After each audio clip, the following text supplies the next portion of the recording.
Magpakatotoo ka. Huwag kang plastic. Ako po si Father Fiel Pareha at ito po ang ating segment, ang Daily Devotion, na kung saan tayo po ay magdarasal, magbabasa at magninilay kasama ng salita ng Diyos sa buong taon. Manalangin tayo. Sa ngalan ng Ama, ng Anak at ng Espiritu Santo. Amen.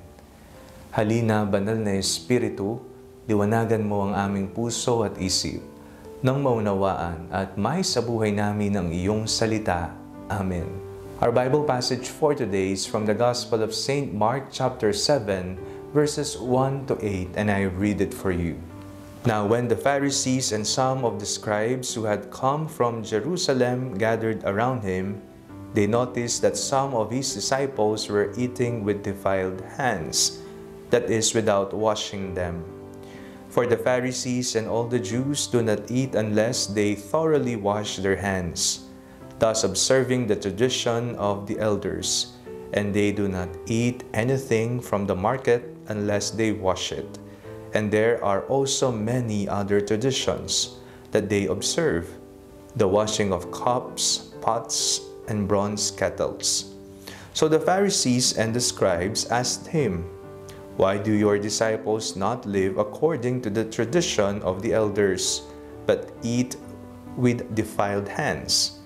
He said to them, "Isaiah prophesied rightly about you hypocrites, as it is written, 'This people honors me with their lips, but their hearts are far from me. In vain do they worship me, teaching human precepts as doctrines. You abandon the commandments of God and hold to human tradition." Ikaw po ba'y napagbintangan ng hipokrito? Ano po kaya ang iyong magiging pakiramdam kung masabihan kang ika'y nagpapanggap lamang, banal sa panalangin at sa loob ng simbahan, ngunit iba ang ugali, pangit ang ugali, ang inaasta pag hindi nagdarasal at kapag nasa labas ng simbahan.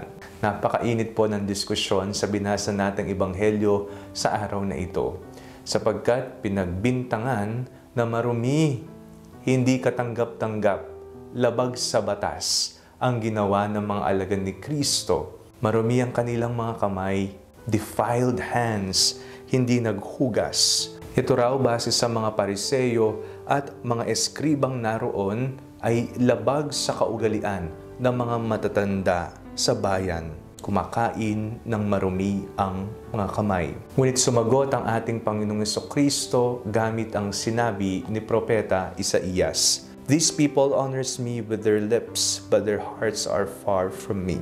Baka makita mo ang iyong sarili at magulat ka. Oo nga naman, palagi kong sinasambit ang mga katuruan ng Diyos, nagdarasal ako sa Diyos, pero taliwas naman kung ano ang aking nasa puso.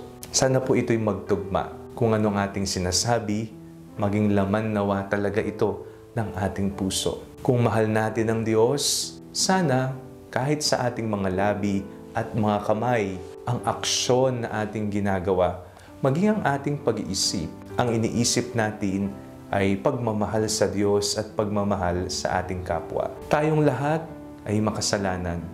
May nagagawang pagkakamali, may kahinaan.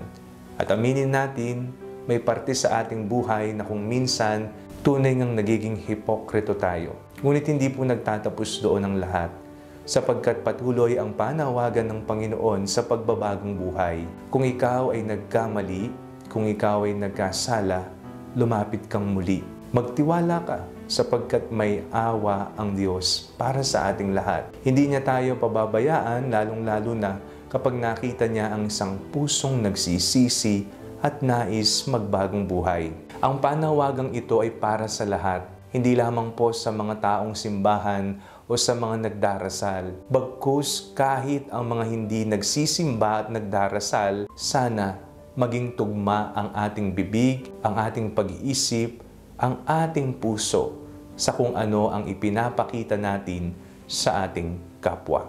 Manalangin tayo. Panginoong Hesukristo, turuan mo ang aming puso na mamuhay ng malinis, nang maging kasiyasiya kami sa paningin ng Diyos Ama. Nawa tugma ang aming iniisip, ang aming sinasabi, ang laman ng aming mga puso sa mga aksyon na aming ipinapakita sa pang-araw-araw naming pamumuhay. Amen. Sa ngalan ng Ama, ng Anak at ng Espiritu Santo. Amen. Huwag po ninyong kalimutang i-like ang video ito. Mag-comment po kayo and share it with your family and friends. Ang panalangin bago matulog ay may sariling Facebook page na po. Huwag niyo pong kakalimutang mag-like at mag-follow dito, and do not forget to subscribe to our YouTube channel. I-click niyo lamang po ang link na nasa description ng video ito, o kaya naman po i-just search Father Fiel Pareha. God bless you po.